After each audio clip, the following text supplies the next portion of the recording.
The Napa sun was too perfect. It shimmered over the vineyard hills like it had been scripted, gilding every trellis, warming every wineglass, bouncing off the white silk of Aurora Whitmore's veil like the opening of a fairy tale. But to her it was all silent. No soft murmurs of guests, no string quartet, no whispers of chiffon or clinks of champagne flutes, only light and motion, too much of both. Aurora blinked against the bright flashes of photographers as she stepped out from the bridal suite and into the courtyard, her heels crunching softly on the gravel path. Not that she could hear it. She hadn't heard a single footstep in nearly 10 years. The guests, all seated in rows like delicate designer dominoes, turned at once. Cameras rose, mouths moved. She couldn't hear a thing. She told herself that was a blessing. But something was off. Where was the music cue for the procession? The slow wave from her sister, Cassandra. The signal to begin, Aurora scanned the aisle. The officiant was there fidgeting. Her sister stood stiff near the altar, brows tight despite the frozen smile on her lips. But the groom wasn't. Seconds stretched. Aurora's heart began to hammer its beat, the only sound she ever truly knew. She turned slightly toward Cassandra. Her sister didn't move. Instead, someone in a headset rushed in from the side, whispered something into Cassandra's ear, and handed over a phone. Cassandra's face drained of color. She nodded once stiffly, and the assistant jogged toward the floral arch, tapping the officiant. Then, the screen behind the altar lit up. That wasn't part of the plan. Guests murmured.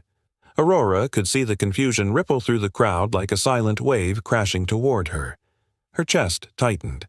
And then the video began. Her fiancé Logan appeared on the screen in a perfectly tailored tuxedo. But not today's tuxedo. The background wasn't the suite at the resort.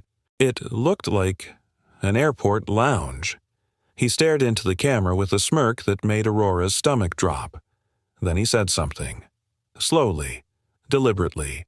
Her eyes scanned his lips, trained from years of reading them. She didn't miss a word. Aurora, this wedding is a joke. You're a Whitmore by name, but you're a burden by reality. A deaf bride, a liability, an embarrassment. I can't marry someone broken. People gasped. She saw it, felt it, though she couldn't hear a sound. And then the screen went black. No explanation. No apology. Just silence. Aurora's bouquet slipped from her fingers. The soft petals hit the ground in a hush she could feel but not hear. Her arms remained frozen by her sides. She couldn't breathe. No one moved toward her. Not a bridesmaid, not a family friend, not even her sister. Cassandra stood like a statue, lips pursed, holding tightly to a clipboard as if it were a life raft. The guests started shifting. Whispers became murmurs. People pulled out their phones, some glancing at her, others pretending not to stare. The silence around her wasn't kind, it was thick, judgmental, cold. Aurora took one step back, then another. The fairy tale had collapsed without sound, without warning. And that's when she saw him. A man standing just past the rows of chairs near the edge of the sound booth. He wasn't dressed like a guest. His shirt was a plain button-down sleeves-rolled janitor badge clipped to his belt beside a ring of keys and a walkie-talkie. But it was the look on his face that stopped her. He wasn't staring. He wasn't filming. He wasn't whispering. He was watching. Steady. Calm. Present. And then he stepped forward. One step, then another. Slow. Measured. Respectful.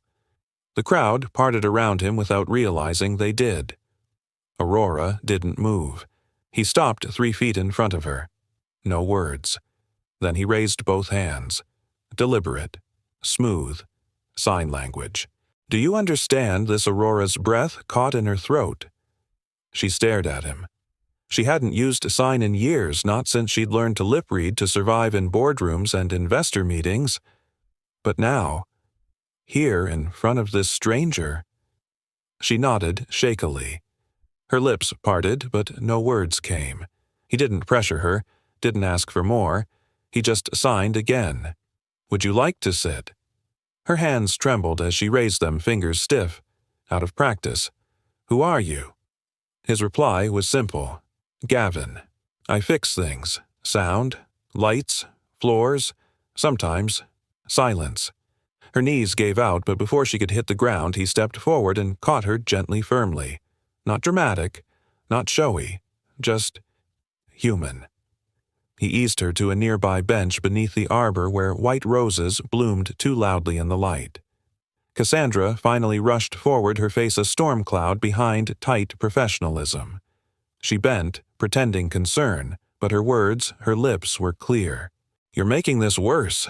Get up. Smile. I'll handle PR. Aurora didn't respond. She turned to Gavin instead. Can I leave? He nodded. No hesitation. I have a car. Not much, but it runs. I don't care. She looked back at the crowd. No one came closer.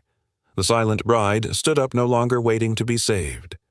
She turned her back on the altar, the screen, the people who let her stand alone, and she walked away. With the janitor. With silence. But this time, it didn't feel empty. The silence in the car wasn't awkward, it was full. Not with noise, but with something steadier. Gentler. Aurora sat in the passenger seat of Gavin's old silver hatchback, her bouquet forgotten on the floorboard, her hands gripping the hem of her dress. The lace was wrinkled and damp near the edges from her own sweat, or maybe tears, she wasn't sure. Outside, the vineyards of Napa rolled past golden and untouched by scandal. Unlike her. She glanced sideways at the man driving. He hadn't spoken a word since helping her into the car, just offered her a bottle of water and a quiet nod, like this was something he did every day, rescue broken brides from billion-dollar weddings gone silent. She found herself staring at his hands. Rough palms. Calloused fingers. Small burn mark near his thumb. Hands that had held her gently when her knees gave out. Hands that had signed not spoken. She blinked back the thought. It didn't matter. Nothing mattered right now. Because apparently she was a liability. Because her sister was nowhere to be found. Because the resort manager had met her at the edge of the driveway with a clipboard and tight lips. Miss Whitmore, your sister, has asked that you vacate the premises. She says, it's for the protection of the family brand. Family brand? Not family. She hadn't argued. What was there to say? Her parents were in Europe. Florence, she thought. Or maybe Vienna. Cassandra had insisted they take a pre-honeymoon to avoid bad press even before the wedding fell apart. So no home to go to. No friends in sight. No groom. Just this car, this janitor, this stranger who hadn't asked for anything but had stayed. Gavin's apartment was on the second floor of a worn but clean building near downtown Napa. Not far from a bakery and a florist. The kind of place people drove past without really noticing. The stairwell creaked. The welcome mat was sun-bleached. The door opened with a soft click. Inside smelled like cinnamon and coffee and something warm home, maybe. Aurora stood awkwardly near the entryway, still in her wedding dress, unsure whether to cry or laugh or collapse. She didn't have to choose. A little girl with messy curls and big hazel eyes peeked out from behind the hallway wall. She wore oversized overalls covered in marker stains and held a whiteboard clutched to her chest. She didn't say anything. She didn't have to. She walked up to Aurora, turned the whiteboard around, and pointed at it. In big purple letters it read, Hi. I'm Lily. Are you okay? Aurora choked out a soft breath. Her lips trembled into something that wasn't quite a smile. She crouched slowly and took the marker Lily offered. She wrote, Hi, Lily. I've had a strange day. The little girl stared at the message for a second, then nodded very seriously and took her hand. No questions, just quiet understanding. Like father, like daughter. Gavin handed Aurora a stack of clean towels and a soft gray sweatshirt that had clearly seen better days. Bathrooms down the hall. If you want to change. He signed, then gestured toward a bedroom with a closed door. You can sleep in there. I'll take the couch. She hesitated. You don't even know me. He tilted his head, thought for a beat, then signed, "You didn't ask to be hurt today." "That's enough." She nodded, throat tight. When she returned from the bathroom, makeup gone, veil-folded wedding dress rolled into a plastic bag, Lily was already drawing something at the small dining table. A stick figure with curly hair handing a flower to another figure in a dress. Aurora didn't ask which one was supposed to be her. She just sat beside her and drew a sun in the corner of the page. Later, wrapped in a blanket that smelled faintly of peppermint and laundry soap, Aurora sat on the edge of the bed Gavin had offered. She held a notepad in her lap. He'd left a pen on the nightstand like he knew she'd want to say something without speaking. She didn't write much. Just, "Why are you helping me?" She left it on the kitchen counter before retreating to the bedroom.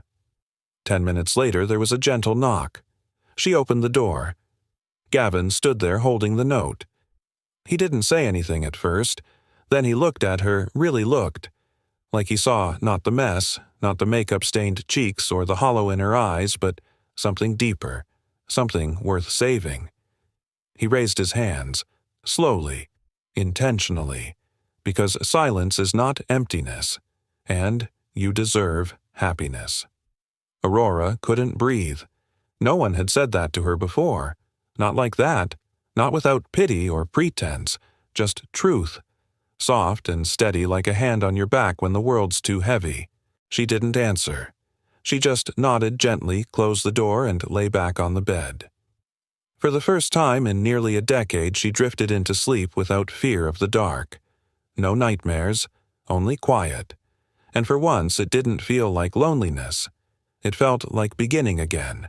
The next morning, the world kept spinning. Sunlight filtered through the cheap blinds in Gavin's apartment, throwing soft stripes across the floor. The coffee pot sputtered quietly. Lily sat cross-legged on the rug, sketching a dragon with glitter markers on the back of an old grocery receipt. Aurora stood barefoot in the kitchen, clutching a mug of tea like it was the only thing keeping her upright. She hadn't said much, not that she needed to. Gavin moved through the space with quiet ease, refilling the coffee, tidying up breakfast dishes, giving her space without making her feel invisible. That was new. She didn't know what to call this place. It wasn't home, but it wasn't a shelter either. It just was. That morning she had woken up to the sound of nothing. No dreams, no screams, no drowning silence. Just rest. And now, for reasons she couldn't quite name, she didn't want to leave. In the corner of the living room sat an old shortwave radio, all brushed metal knobs and cracked dials. Gavin knelt beside it, screwdriver in hand, fiddling with the back panel. The thing hadn't worked in years, but Lily liked pretending it was a spaceship console. Today, though, Gavin was determined to get it working. Aurora watched from the couch, sipping slowly. The radio crackled and popped with static white noise dancing in and out, but she didn't flinch, didn't turn, didn't react. Gavin noticed. He adjusted a knob. A piercing, high-pitched tone shot from the speaker. Lily, still drawing, winced and covered her ears. But Aurora, nothing. She blinked and kept drinking her tea. Gavin leaned back, brows drawing together. He fiddled again, this time a softer tone, lower, almost a hum. Aurora's head lifted slightly. Her eyes moved toward the sound. Just a beat. But Gavin caught it. He turned off the radio. Lily glanced up. "That noise hurt," she mouthed dramatically. Gavin didn't answer. His gaze was still on Aurora. She looked puzzled, like something had brushed against her shoulder and vanished. An hour later, while Lily napped and Aurora sat on the balcony staring at nothing in particular, Gavin pulled a small black case from his closet. Inside was an odd-looking device, something between a pager and a medical sensor, with a switch, a dial, and a series of blinking lights. It looked unremarkable. But to him, it was the past. Before all this, before the mop and the keys and the long shifts, he had worked in medical tech. Designed tools like this one to detect auditory response across frequency bands. He hadn't touched the thing in years. He powered it up. A tiny light blinked green. Aurora came back inside just as he was testing it on himself. The device chirped faintly as it scanned. He turned the dial higher, then lower, watching the lights shift. She tilted her head. "What is that?" she signed. He hesitated, then pointed to the seat in front of him. She sat. "Trust me." She nodded. He brought the device close to her ear and triggered the low-frequency pulse. She flinched barely. A blink. A shift in her expression. He dialed it up. A mid-range tone. Nothing. Then a higher-frequency one Lily had said hurt. Still nothing. Gavin set the device down slowly. His hands had stopped moving. Aurora frowned. "What?" He didn't answer. Instead, he walked to the bookshelf in the corner and pulled down a dusty picture frame. A photograph old worn at the edges. A younger Aurora smiling at a family barbecue. A golden retriever at her side. Behind her on the patio table sat a piece of medical equipment. He stepped forward and held the photo out. "Do you remember this?" She stared. The breath left her body. That's from when I was 17. I had an inner ear infection that summer." Cassandra said it cleared up. Gavin didn't say anything. He just pointed to the device, then to her, then carefully, slowly signed, "Maybe you weren't born deaf." The room felt colder. Aurora shook her head. "No," she signed, frantic now. "I remember after the pool accident, Cassandra said the doctor confirmed it. That my hearing was gone. She showed me the papers." Gavin's voice was low. "She showed you. But did you see them?" Her hands fell into her lap. The silence between them was thick now. Not empty, not comfortable. It pulsed with something darker. Later that night, after Lily had gone to bed and the apartment was wrapped in the kind of quiet that felt almost too still, Gavin sat alone at the kitchen table thumbing through an old contacts list on his phone. He hadn't reached out to anyone from that life in years. But one name still stood out, Dr. Ezra Tran, audiologist, and one of the few people Gavin trusted completely from his former career. They hadn't spoken in a while, but if anyone could help confirm what Gavin was beginning to suspect, it was Ezra. He sent a message. "Need a favor. Not for me. For someone who never got the full truth." While Gavin was searching for answers, Aurora was being torn apart on television. In a suite in downtown San Francisco, Cassandra Whitmore stood behind a podium flanked by two polished publicists and a digital screen that alternated between the Whitmore logo and a photo of Aurora in her wedding dress. The headline below read, "Whitmore heiress suffers emotional breakdown at wedding." Cassandra's voice was smooth. "Rehearsed. Our family is heartbroken by recent events. Aurora has been through a great deal since childhood, as many of you know. Her condition has always required special care and understanding. Unfortunately, she's been struggling with emotional instability, and though we've supported her sometimes, even love can't prevent certain outcomes. We ask the media to respect her privacy during this difficult time. Flashbulbs, clicks, silence. And just like that, the narrative was hers. Aurora was no longer the abandoned bride. She was the liability again, the broken one, and thousands of eyes believed it. But back in a quiet apartment in Napa, a janitor was putting the pieces together. And for the first time in a decade, Aurora had someone who didn't buy the story. Someone who had heard the silence and still leaned in closer. The clinic smelled like antiseptic and stale coffee. Aurora sat stiffly in the padded chair, her hands balled into fists in her lap. The room was too white, too bright, too much like the last place she'd believed a truth that would shape the next 10 years of her life. A truth that might have never been true at all. Gavin sat beside her, still in his work boots, knees bouncing slightly, his only betrayal of nerves. He'd offered to wait in the lobby. She'd shaken her head. If this was going to be undone, she wanted him there. Dr. Ezra Tran entered the room with a warm smile and a folder tucked under his arm. He was in his 50s, sharp-eyed but kind. He greeted Gavin first with a quick handshake and a look that said, "You didn't tell me everything, did you?" Then he turned to Aurora and signed gently. "Nice to meet you, Aurora. I'll speak and sign for comfort. No pressure." She nodded. He glanced at the folder in his hands. Gavin told me just enough to get me concerned. We'll do a full workup. Some of it will feel familiar, some not. But before we begin, he hesitated. Do you remember your original diagnosis? Aurora looked down. I was told I had permanent bilateral hearing loss after a fall. Age 18. Pool accident. Ezra frowned slightly. And your medical records, who showed them to you? She paused. Cassandra. My sister. She said she handled the paperwork. Our family doctor confirmed. Ezra exchanged a glance with Gavin. Then, quietly, he said, Okay, let's begin. The exam took over an hour. There were sound booths, electrodes, a series of tones at different pitches piped through specialized headphones. Gavin watched from the glass window as Aurora's fingers tapped at signals she could detect.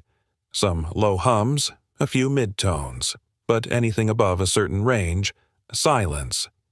She didn't react at all.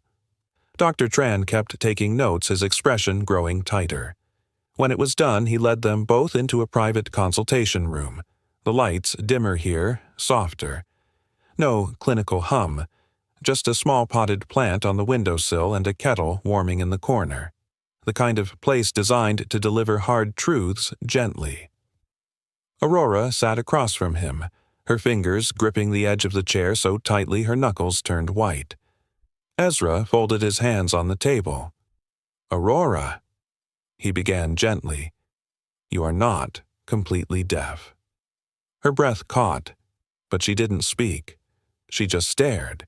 You have a specific type of hearing loss, profound, high-frequency sensorineural loss. That means your ears can still detect low and some mid-range sounds, but anything above a certain pitch is completely absent. He paused. This condition is real, but it's extremely unlikely to have been caused by a single trauma, especially a surface-level pool incident. He opened the folder and turned it to show her. I pulled your archived records from the audiology network. What's strange is that the original report from your evaluation at age 18 was altered. The version Cassandra submitted is not what the clinic had on file. Gavin's jaw clenched. Ezra continued, voice steady. The real report this one indicates your hearing at the time was mostly intact. Minor inflammation, reversible. A follow-up was recommended, but there's no record of one ever being scheduled. Aurora blinked. Once. Twice. Then her hands began to shake. She signed slowly, deliberately. It wasn't an accident. Ezra didn't answer. He didn't need to. Gavin reached out across the small space between them and laid a hand over hers. At first, she didn't move. Her shoulders stayed straight, her chin high like the proud heiress she'd once been taught to be. But then the dam cracked. Her shoulders crumpled. Tears streamed silently down her face. Not the kind that made noise or demanded attention, but the kind that said, "This stole years from me." Gavin stood and walked around the table, kneeling beside her. He didn't say anything, didn't try to fix it. He just wrapped his arms around her and let her be small. Let her be real. Let her grieve. Ezra gave them space. Later, after Aurora had rinsed her face and Gavin had stepped outside to make a call, Ezra sat across from her with a notepad. "There is hope," he said gently. She looked at him. This kind of hearing loss can often be improved with cochlear implantation, especially if we act soon. It's a process. There will be adjustments, training, sound therapy. But if you're willing. He didn't finish. He didn't need to. For the first time in years, Aurora nodded. On the drive back, neither of them spoke for a long while. Aurora stared out the window, watching the sun tuck itself behind the hills. The vineyards didn't look quite so golden anymore. They looked real. Gavin drove one-handed, the other resting loosely on his knee. The silence in the car was different now. No longer empty, no longer uncertain. She reached into the glove compartment and pulled out a pen and one of Lily's notepads. She wrote, "Did you know or just suspect?" He read the note at a red light. Then he reached into his pocket and pulled out the small black frequency device he'd used days ago. He set it in the center console, then signed, "I suspected." I didn't want to believe it, because believing it meant someone stole something from you. She swallowed hard, then wrote again, "Why do you care this much?" He turned toward her, his eyes unreadable in the fading light. And then he signed, "Because I know what it's like to lose someone to silence." She stared at him. But he didn't elaborate. Didn't need to. She looked down, tears threatening again, but this time they were different. Softer. That night, Gavin heated soup on the stove, while Lily folded napkins into the shape of flowers, and Aurora sat sketching something quietly in the corner. The apartment was warm, small, but it held them. 3 people wrapped in a kind of silence the world didn't understand. But maybe they did. And for the first time, healing wasn't a word Aurora feared. It was something she could almost hear. Gavin hadn't planned on going to the Whitmore estate.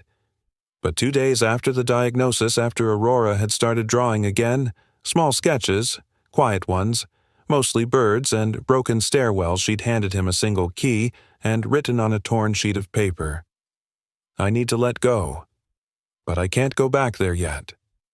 Can you?" He didn't ask questions, just nodded. That afternoon, while Aurora and Lily sat in the park feeding breadcrumbs to birds, Gavin drove up the winding road into the hills of Sonoma, where the Whitmore family mansion sat like a memory that refused to soften. It was locked, of course, but the key worked. The place smelled like polished floors and dust. Gavin moved through the grand foyer quietly, past the portraits in ornate gold frames, past the piano that hadn't been played in years, past a glass sculpture of a dove in mid-flight. The whole house felt like a museum built to hide grief. He didn't know what he was looking for, only that Aurora had said, "the attic." So he found the narrow stairs hidden behind the guest linen closet and climbed up. The attic was dim, lit only by a single skylight and the soft hum of air conditioning that somehow still worked. Dozens of boxes lined the walls, some labeled in Cassandra's sharp cursive, others blank. It was in the far corner under an old blue blanket and behind a stack of forgotten suitcases that he found it. A wooden box. No label, just dust and a brass clasp. He opened it. Inside were letters tied with ribbon, some brittle with age. A few black and white photos of Aurora as a child. One showed her at the edge of a swimming pool, smiling, broadly wet hair plastered to her face. A golden retriever stood beside her. Beneath the letters was an envelope marked Aurora, 18th birthday. He didn't open it. He didn't need to. But what made his stomach turn was what lay underneath.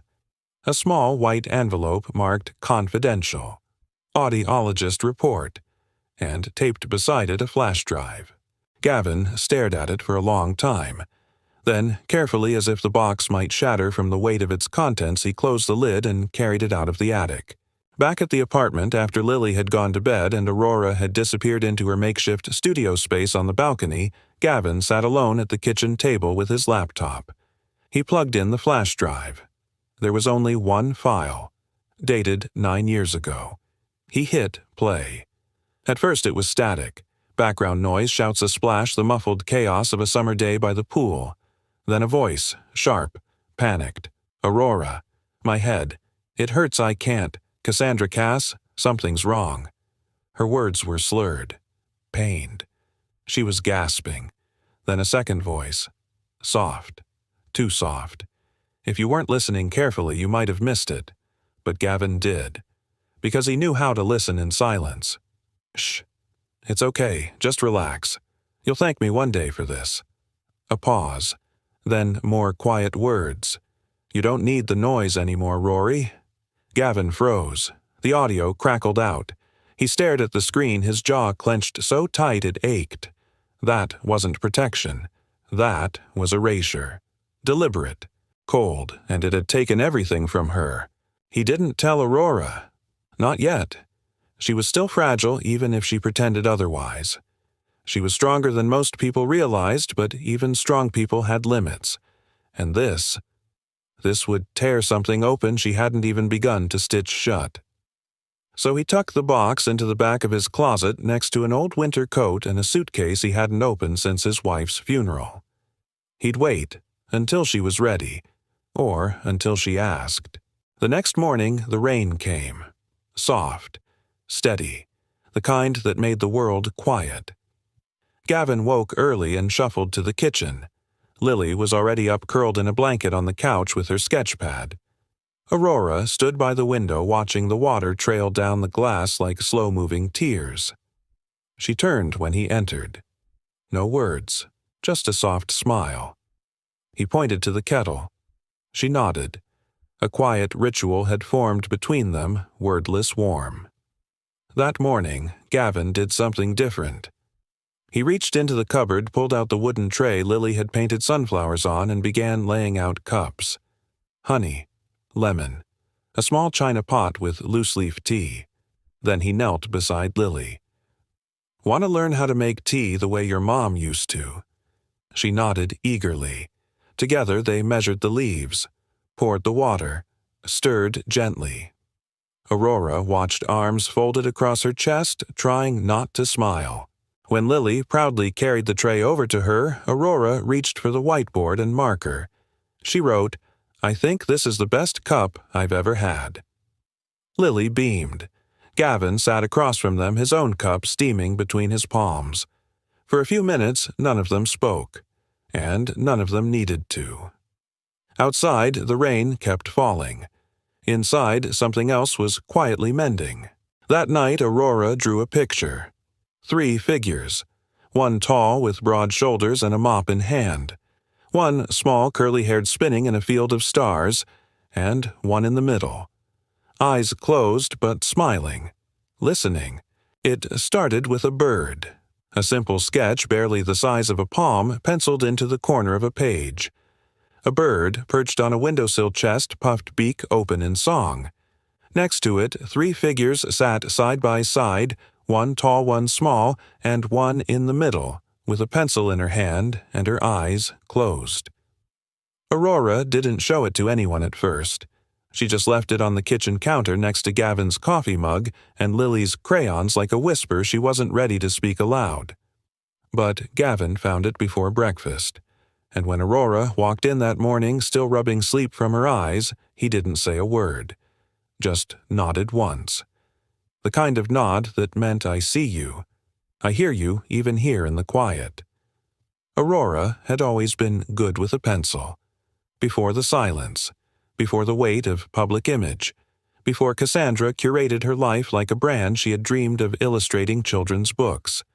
Places where color and shape could tell a story when sound couldn't. Now she was drawing again. Little things at first, a teacup, a violin, a sketch of Lily, mid-giggle. But the more she drew, the steadier her hands became. The more the fog around her seemed to lift. Until one morning she slid a thick manila envelope across the table toward Gavin. Inside were 3 pages of handwritten testimony. She'd written it in silence, but it roared off the page. The lawyer's office smelled like leather and cedar. There were books lining the walls, rows and rows of them with names like estate protection and shareholder rights. But the man behind the desk didn't look like a shark. His name was Marcus Kemp. Gray hair, wireframe glasses, and a warm handshake that didn't linger too long. He'd worked with the Whitmore family years ago. Then Cassandra had replaced him with a sleeker firm in San Francisco. Gavin had called him last week. She doesn't want revenge, he'd said. She wants the truth to matter. Now, Aurora sat across from him, a copy of her handwritten statement in her lap fingers, twitching nervously against the envelope. Marcus glanced through the pages with the quiet reverence of someone reading a sacred text. When he looked up, his voice was gentle. "Ms. Whitmore, I've been doing this for over 30 years, and I can count on one hand the number of people who've walked into my office this brave." She didn't smile, but she nodded. Then, reaching into her bag, she pulled out a small ink pad. Marcus raised a brow. Aurora opened the last page of her testimony and pressed her palm carefully, deliberately into the ink. Then, with both hands, she pressed it flat across the signature line, a deep, perfect print. Her voice, on paper. That night, the rain returned. It came in waves softer than storms, but insistent.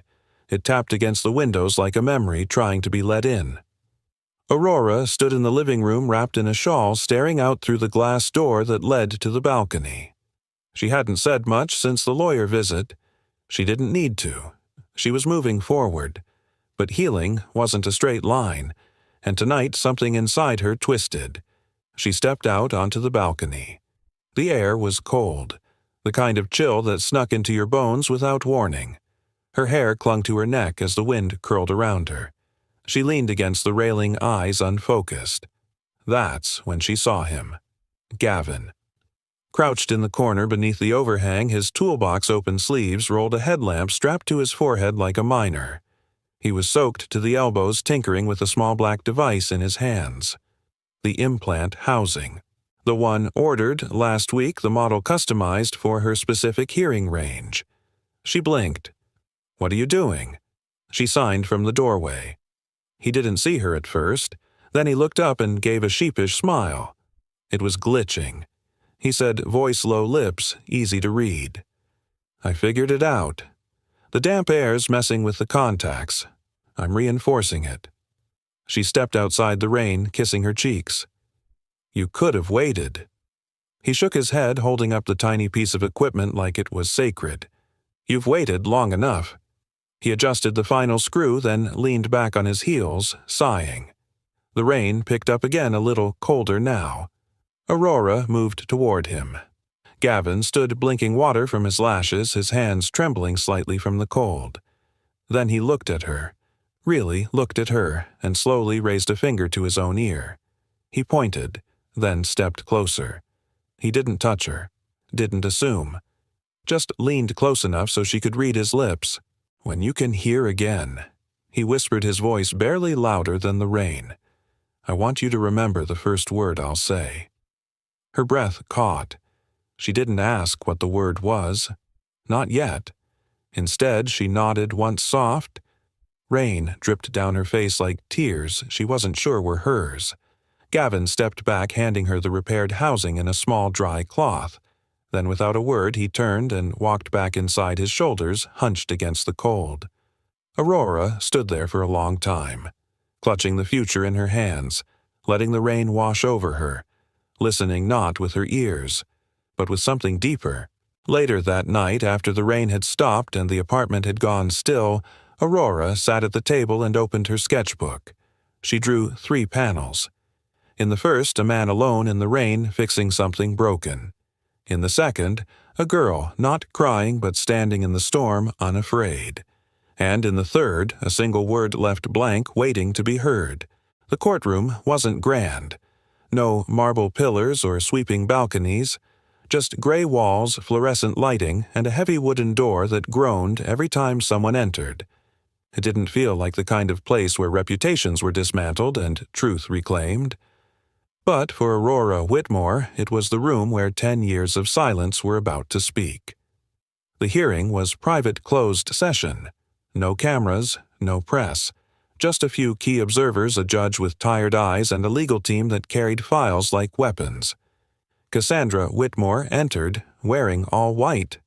Of course she did, a designer suit, pearl earrings, and the kind of cold poise that photographs well. She nodded politely at the court clerk, blew a kiss to the family's PR representative in the back. When she took her seat at the defense table, her lips curled into something that tried to be a smile. Aurora didn't return it. She sat across from her, hands folded, shoulders squared. No makeup, no stylist. Just her and the truth. Marcus Kemp, her lawyer, stood and cleared his throat. "Your Honor, my client is here today not to smear a name, but to restore her own." He placed a USB drive gently on the evidence table. This recording captured the day of the incident that led to Aurora's hearing loss, contradicts the official statement submitted by Ms. Cassandra Whitmore. The judge, a woman in her 60s with silver hair pulled into a tight bun, nodded. Proceed. The recording played. The static, the splash, the fear in Aurora's voice, and then Cassandra's whisper. You'll thank me one day for this. You don't need the noise anymore. The courtroom went still. Cassandra didn't blink. Her attorney leaned in to whisper, but she waved him off. That's not my voice, she said flatly. Aurora stared at her.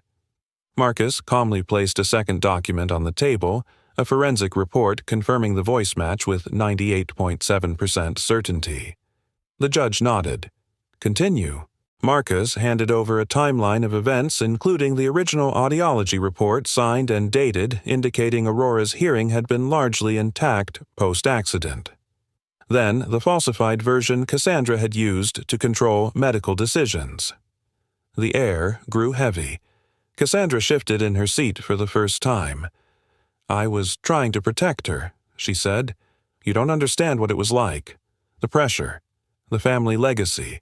She was spiraling. She needed someone to take control. Aurora's fingers gripped the edge of the table. Still, she said nothing. Then the doors opened. A pair of footsteps echoed down the aisle. Their mother and father entered late but present. Their father looked older than Aurora remembered. Their mother's makeup couldn't hide the red rims of her eyes. They didn't sit with Cassandra. They didn't speak to her.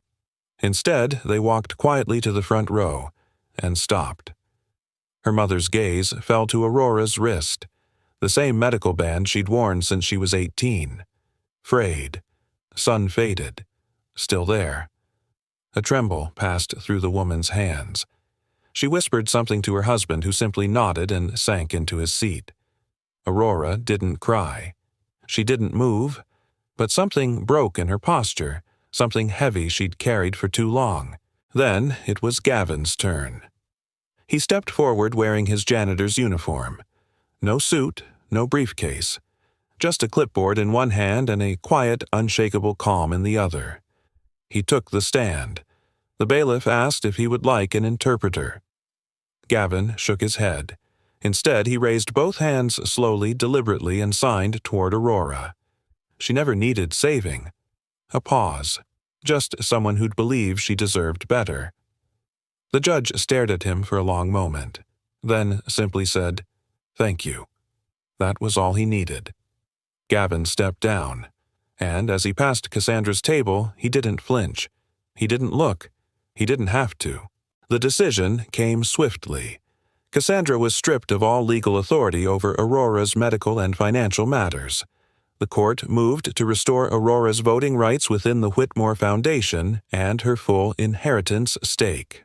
But more than that, more than titles or stock options or press statements, Aurora walked out of that courtroom with her name back, her dignity, her story, and this time no one could rewrite it.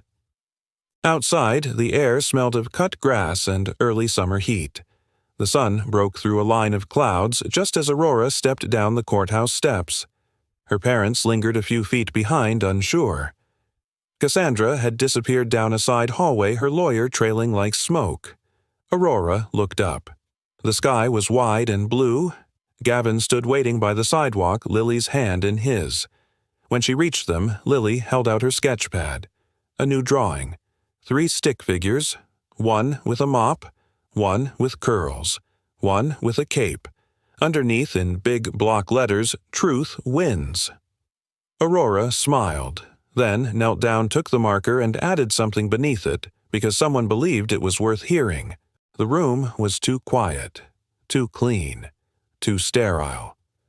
Aurora sat in the reclined chair, her fingers locked tightly in her lap. The audiologist moved efficiently, checking levels, prepping the receiver, making quiet notes in a chart she couldn't read. Across the room, Gavin sat beside Lily on a small gray couch, his hand gently covering hers. The little girl's legs swung just above the floor, her sneakers squeaking each time she tapped the rubber soles together. Neither of them spoke. Neither of them moved. Because they all knew once the device activated, something irreversible would happen. Not just sound, not just volume, everything. The past 10 years of silence, the stillness Aurora had learned to survive in would fracture, and something new would begin.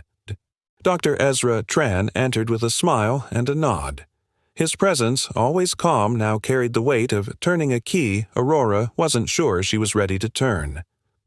"We'll go slow," he said softly. "Just breathe." Aurora gave him a tight nod. She reached into her bag and pulled out a folded piece of paper. She'd written the words down the night before, unsure if she would say them, but now they gave her something to hold. She unfolded it, set it in her lap. "I am not broken. I am becoming." The audiologist adjusted the last connector behind her right ear. A soft beep sounded felt more than heard, then silence again. Gavin leaned forward watching. Lily didn't blink. Ezra nodded. On my count, he said, 3, 2, 1. He pressed the final button, and the world changed. It started slowly. A low hum, like distant thunder underwater. Then, the flutter of paper, the whir of the fan in the ceiling, the tick of a pen tapping on a clipboard, and finally just barely a voice, not loud, not dramatic, but warm, right beside her, a whisper. "You deserve happiness." The first sound Aurora truly heard in 10 years was him. Gavin. His voice, low, soft, steady, wrapped around her like a blanket in the cold. Her breath caught. Tears leapt forward before she could stop them. Not the tears of anger or grief. These were different. They came from somewhere deeper, somewhere quieter like a well finally touched by rain. She reached up, hand trembling, and gently pressed her fingers to the receiver behind her ear. Then she turned. Gavin was still seated, watching her. Not smiling, not crying, just present. Exactly as he'd been since day one. She opened her mouth. No words, just a sound. A half-laugh, half-sob caught in her throat as she broke into tears. Gavin stood instantly but didn't rush her. He waited. Aurora looked up, blinking furiously, and whispered, "I heard it." He stepped closer, slowly. "You did," he said, voice shaking now, too. "You heard me." She nodded, still crying. And then Lily, unable to contain it any longer, threw her arms around Aurora's waist and squeezed tight. Aurora hugged her back, eyes closed, listening to the sound of a little girl's giggle as if it were the most beautiful symphony on earth. They didn't rush to leave. Ezra gave them space.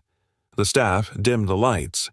And for a while, they just sat together on the couch, Aurora between Gavin and Lily, absorbing the newness of a world that no longer shut her out. At one point, Gavin pulled out a small black notebook. Inside were pages of words, simple ones. Words he had written down over the past few months, words he'd wanted her to hear someday. He didn't read them out loud. He just handed her the notebook and said, "Now you can read them twice." Later that afternoon, back at the apartment, the door opened to the familiar creak she'd never known before. Aurora stepped inside like someone entering her childhood home for the first time in decades, nostalgic for things she never knew she missed. The hum of the refrigerator, the clicking of Lily's crayons against the table, the distant bark of a dog down the street. It wasn't loud, but it was full, alive. She walked out onto the balcony as clouds began to part overhead. The rain had stopped hours earlier, leaving behind clean air and glistening rooftops. She stepped to the edge, closed her eyes, and then she heard it. A bird, just one, singing. Not a grand melody, not some orchestral score, just a single small bird perched on the power line, letting the world know it was still here. Aurora laughed, really laughed, then covered her mouth in surprise at the sound of it. She leaned forward on the railing, the sun catching the tears drying on her cheeks. And in that moment she knew this wasn't the end of silence. It was the beginning of listening, of choosing what to let in, of knowing that just because something is quiet doesn't mean it's empty. Internal monologue. Silence was never the ending. It was the prologue, the first page of something deeper. The gates of the Whitmore estate opened slowly, almost reluctantly, as if even the iron remembered what had been buried behind them. Aurora sat in the passenger seat of Gavin's hatchback, fingers wrapped tightly around the strap of her bag. The closer they drove, the quieter the world felt, not in the absence of sound kind of way, but the weight of it. Memory had its own decibel. Lily, buckled in the back, stared wide-eyed at the long, tree-lined driveway.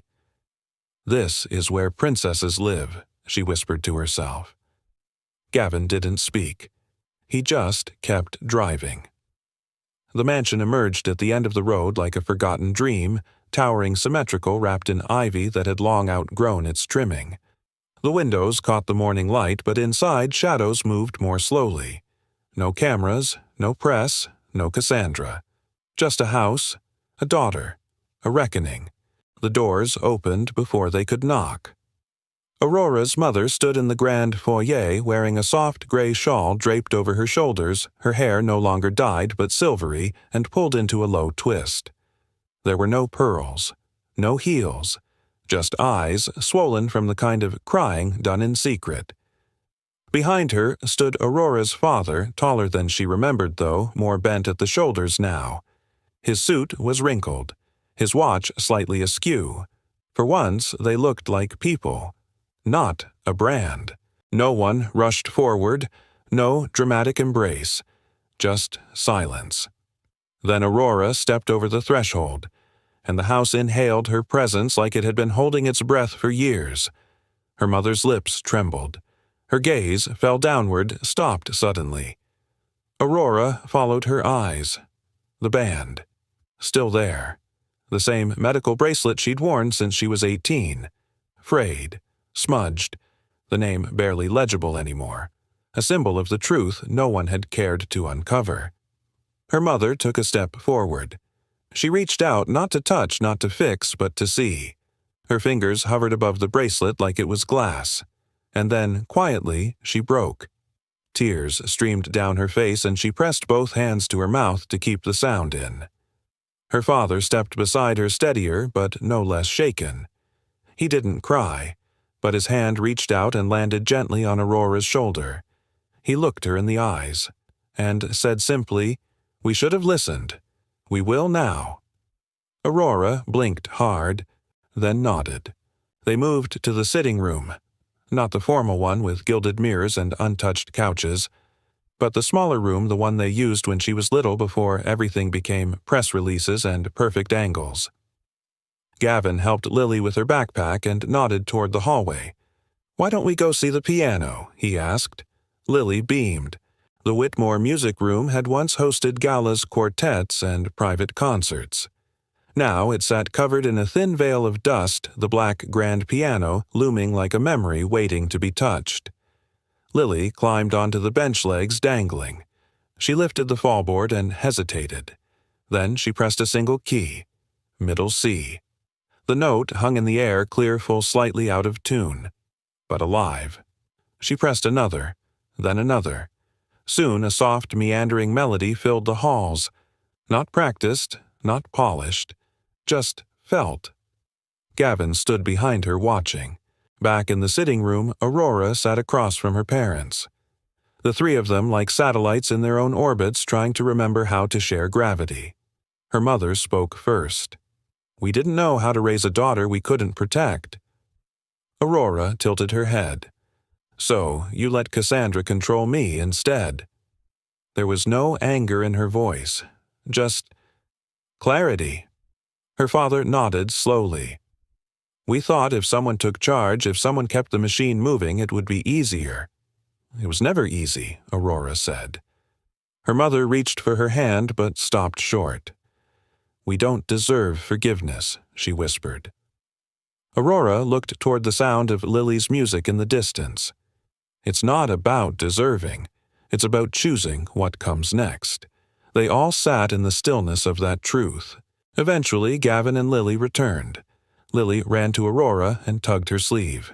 "I played a song just for you." Aurora crouched beside her.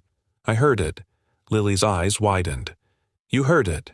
Aurora smiled, tears brimming again, but this time purely joy. Yes, she whispered. Every note. Gavin remained near the door, unsure of his place. Aurora turned to him. You were right, she said. Silence was never empty. He looked at her. Really looked. The way he had the first time they met. Not with pity. Not even with hope. But with recognition. They stayed for lunch. Nothing fancy. Sandwiches, fresh-cut fruit, lemon water. But it felt sacred. The mansion didn't feel cold anymore. It didn't feel like a lie. It felt like a space where healing might for once be allowed to live. As they prepared to leave, Aurora stood at the threshold once more. She turned to her parents. I'm not moving back in, she said gently, but I'd like to visit. Sometimes. Her father nodded. Her mother touched her arm, hesitant but grateful. Any time, she said. This house is yours too. Aurora stepped into the sunlight. Gavin was already waiting by the car trunk open. Lily ran ahead, chasing a butterfly that had wandered onto the driveway. Aurora paused. She looked back once, not with regret, but with something close to peace. Then she walked forward, letting the door shut behind her. Not a closing. A turning page. It was the kind of evening that didn't need music. The wind moved gently through the curtains, brushing the edges of the apartment like it didn't want to disturb anything. The lights inside were dim warm, like candlelight without the flame. Outside, the moon hung low, golden, wide, full. Aurora stood in the kitchen barefoot, wearing an old sweatshirt that didn't belong to her. It was too big in the shoulders and smelled faintly of coffee and rain. Gavin's. She'd worn it for comfort, but tonight it felt like something else entirely. She placed the note on the table. Not a speech, not even a letter. Just a single square of paper folded once. Inside, she had drawn a series of hand signs, carefully intentionally, like a secret message from a quiet heart. This time, I'm the one asking. Please don't nod. Say something I've never heard from anyone. She left it right beside Gavin's usual seat, and stepped outside. The balcony had always been her place to think. The night breeze played with her hair, lifting it from her shoulders as she leaned on the railing. Across the city windows glowed in patchwork light families at dinner, people watching TV, dogs barking in faraway yards. But up here it was just her, and the sky, and the steady beat of something unnamed rising in her chest. Behind her the screen door creaked. Footsteps. She didn't turn. Not yet. She heard the soft rustle of paper being picked up. The pause. The weight of realization. Then Gavin stepped out beside her. The moonlight hit his face in just the right way, silver outlining the angles, softening the years he carried quietly. He didn't speak right away. He just stood there, hands in his pockets, his body close but not pressing. Aurora glanced sideways, then back to the city lights. He took a breath, then leaned closer, close enough for her to feel the warmth of him even in the breeze, and whispered, Marry me. 2 words, not shouted, not grand, just true. Aurora didn't move. Her throat tightened a sob rising from a place that didn't know how to make sound. Her lips trembled, and then tears, not of sadness, not of fear, but of release, of 10 years unraveling in 2 words. She turned to face him fully, didn't speak, didn't write, just nodded once, and crumbled into his arms. He held her the way you hold something you never thought you'd be allowed to touch. One hand cradling the back of her head, the other curled protectively around her waist. He didn't rush. He didn't speak again. He just let her cry. Let her feel it. The weight, the wonder, the truth. From inside the apartment came the soft creak of a floorboard. Aurora pulled back just enough to glance toward the door. There, peeking through a crack barely wide enough to squeeze a hand, was Lily, smiling so wide it nearly split her face. She didn't say a word. She just raised both hands and signed in big, excited gestures. Yes, yes, yes. Gavin laughed a sound Aurora had heard only a handful of times, but one that had already stitched itself into the walls of her heart. Aurora wiped her cheeks. looked up at him. "Is this really happening?" she asked, her voice still shaky. Gavin touched her cheek thumb, brushing gently under her eye. "Only if you say yes again." She grinned through her tears, then signed slowly, deliberately, so even the wind could read it. Always. Later that night, the apartment was quiet again. But this time, it wasn't lonely. Gavin sat on the couch with Lily curled beside him, half asleep, her head on his shoulder. Aurora sat on the floor, sketchbook in her lap pencil, moving softly. She was drawing 3 hands intertwined, one large, one small, one in between. No words, just a swirl of lines and shadows and light. When she finished, she tore the page gently from the spiral binding, stood, and placed it on the refrigerator with a magnet shaped like a ladybug. Then she turned back to the room. Her room? Their home. Out on the balcony, the wind stirred again, rustling a forgotten napkin on the table. It fluttered to the floor, weightless, and came to rest at Gavin's feet. He picked it up, smiling. On it was another sketch. A bird, perched on a branch, singing. Not because it needed to be heard, but because it finally felt safe to fly. 6 months later, the sun rose over a field of wildflowers just outside of town. No marble aisle, no cathedral bells. Just sky and earth and the soft hush of wind moving through tall grass. It wasn't the kind of wedding that made headlines. No celebrity guests. No designer gowns or embroidered napkins. No press releases prepared in advance. But for Aurora Whitmore, it was the first day of her life that felt entirely, undeniably hers. She stood beneath a hand-built arch of reclaimed wood wrapped in soft linen and eucalyptus leaves. The scent mixed with early summer air and something sweeter freedom, perhaps.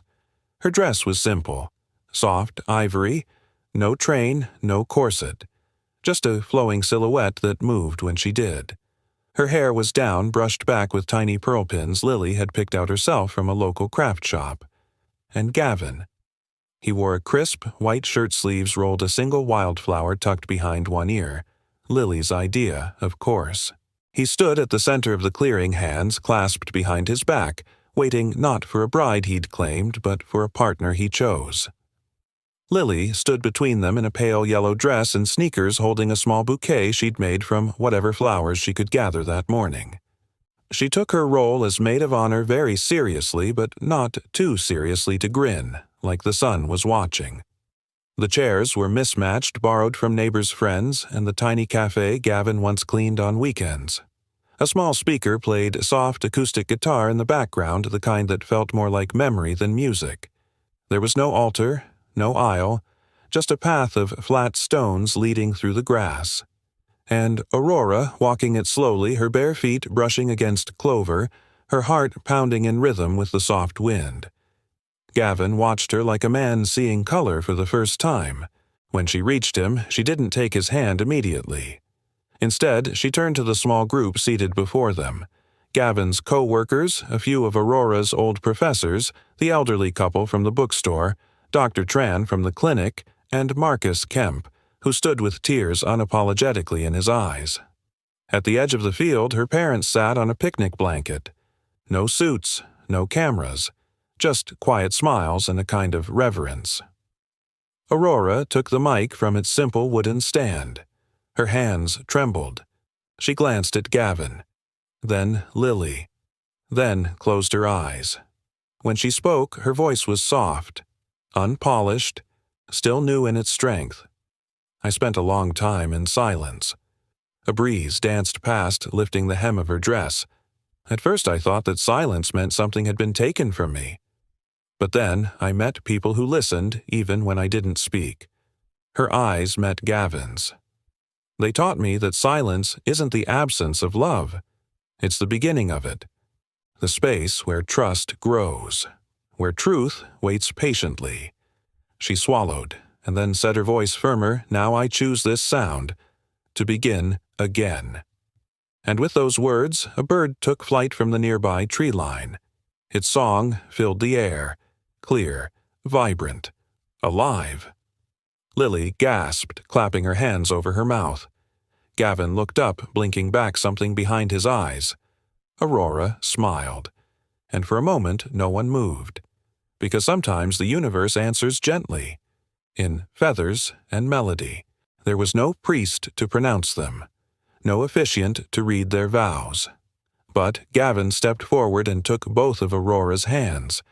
He leaned in close enough so only she could hear and whispered, "You brought sound back into my life, too." Then, with Lily between them, they wrapped arms around each other in a circle of warmth and light. No flashbulbs, no headlines, just love.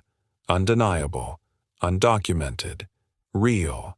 The reception was just a few feet away, a series of picnic tables strung with lights the kind Gavin and Lily had hung together the day before. There were mason jars of lemonade bowls of sliced fruit and a modest chocolate cake with the words, "Always," iced across the top in Lily's handwriting. The guests laughed, danced barefoot in the grass, shared stories that had nothing to do with power or legacy or loss. And Aurora. She sat in Gavin's lap as twilight settled her head against his chest, listening to the steady rhythm of a heart that had never once asked her to be louder than she needed to be. Later that night, as the guests said their goodbyes and Lily twirled under the string lights one last time, Aurora stepped away from the crowd. She walked to the edge of the field where the moon had risen again, different now than 6 months ago. Not a witness, but a blessing. She tilted her face toward it, closed her eyes, and listened. To the crickets, to Lily's laughter, to Gavin humming a tune he'd never admit to knowing. And somewhere in the soft distance, a bird sang again, as if to say, "Welcome home." 1 year later, the Whitmore building no longer gleamed the way it used to. It breathed. Gone were the towering glass walls that once echoed with urgency and cold prestige. In their place, sunlight, softer paint, and soundproofed meeting rooms reimagined not for exclusivity, but for inclusivity. There were murals now in the hallways, some painted by children from the foundation. Plants grew in real soil near the windows. A hand-painted sign hung at the front entrance right above the newly installed Braille directory. Welcome, all of you. Aurora Whitmore had returned to the helm of the company. But she didn't come back as an heir. She came back as a builder. She no longer wore the armor of silk power suits and press interviews. Instead, she walked the halls in linen and loafers, learning every name of every employee in the building, including the cleaning staff, especially the cleaning staff. Her office no longer sat on the top floor. She'd moved it to the fourth, close to the therapy rooms and the newly funded wellness wing, because she hadn't just taken her seat back. She'd redesigned the table. The Whitmore Foundation for Sensory Justice opened that spring. Its mission to support children living with hearing loss and those suffering the long-term effects of emotional manipulation and gaslighting. It wasn't just about hearing. It was about being heard. Aurora poured herself into every detail program design therapist training accessible technology, even the scent of the lobby. Nothing was too small. No voice too soft. And always beside her in the margins was Gavin. He'd quietly declined every offer the press tried to throw his way. He didn't want his name on panels or podcasts. Instead, he built something slower, quieter, lasting. Every Wednesday and Saturday in the rec room of the Foundation's downtown annex, Gavin taught free financial literacy classes for those with hearing impairments. No mic, no slides. Just him, a whiteboard, and a stack of printed worksheets translated by hand. His students came from all walks of life: teen moms, veterans, janitors, retired mechanics. Some were born deaf. Others, like Aurora, had their silence given to them by force. Gavin taught them how to read balance sheets, how to budget, how to file taxes, how to invest in themselves. He taught them the language of stability using sign paper and patience. More than once, a student cried, not from confusion, but from the feeling of finally being taken seriously. And at the back of every class, Lily, taking notes in 2 languages. At just 9 years old, Lily Hale had mastered advanced sign, not because anyone made her, but because she wanted to. She said it made her feel like a bridge between people who might have never met without her. Her school essays were about things like empathy silence and how love isn't always something you hear but something you understand. On weekends, she'd go with Gavin to the bookstore and hunt for new signs to surprise Aurora with. Her favorite word was belong. She said it with her whole face. And then there was the house. Not a mansion, not even a manor. Just a quiet home on a quiet street porch swing lemon tree chipped paint that none of them were in a hurry to fix. The kind of home you could breathe in. One particular evening, as summer exhaled into early fall, the three of them sat on the front porch. No agenda, no performance. Just a breeze, a bowl of fresh cherries, and the kind of stillness that makes time slow down. Lily sat cross-legged on the porch swing, sketching a treehouse she wanted Gavin to help her build.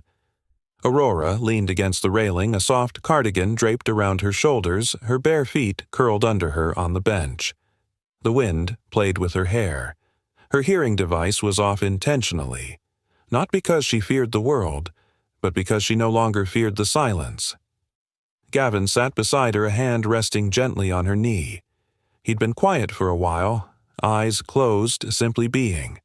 Then he turned toward her, and in a whisper so soft it nearly dissolved into the evening air, he said, "This silence brought me you." Aurora didn't speak. She didn't need to. She smiled, tilted her head, and gave the smallest, most perfect nod. It said everything. As the sun slipped beneath the horizon, they stayed like that, three hearts, one home, and a silence that wasn't empty, but full, of memory, of meaning, of love that had nothing left to prove. Sometimes the quietest voices carry the loudest truths. If this story touched your heart, we'd love to hear from you. Have you ever witnessed a moment of unexpected kindness? Have you ever been seen truly seen when you felt invisible? Tell us in the comments. And let us know where in the world are you watching. From your story might inspire someone else today. If you found hope in this tale, consider subscribing for more heartfelt stories just like this one. We release new videos that remind us all of the power of empathy, love, and second chances. Subscribe, leave a like, and don't forget to share this story with someone who needs to hear it. Thank you for spending this time with us. Until next time, may you always find light, even in the silence.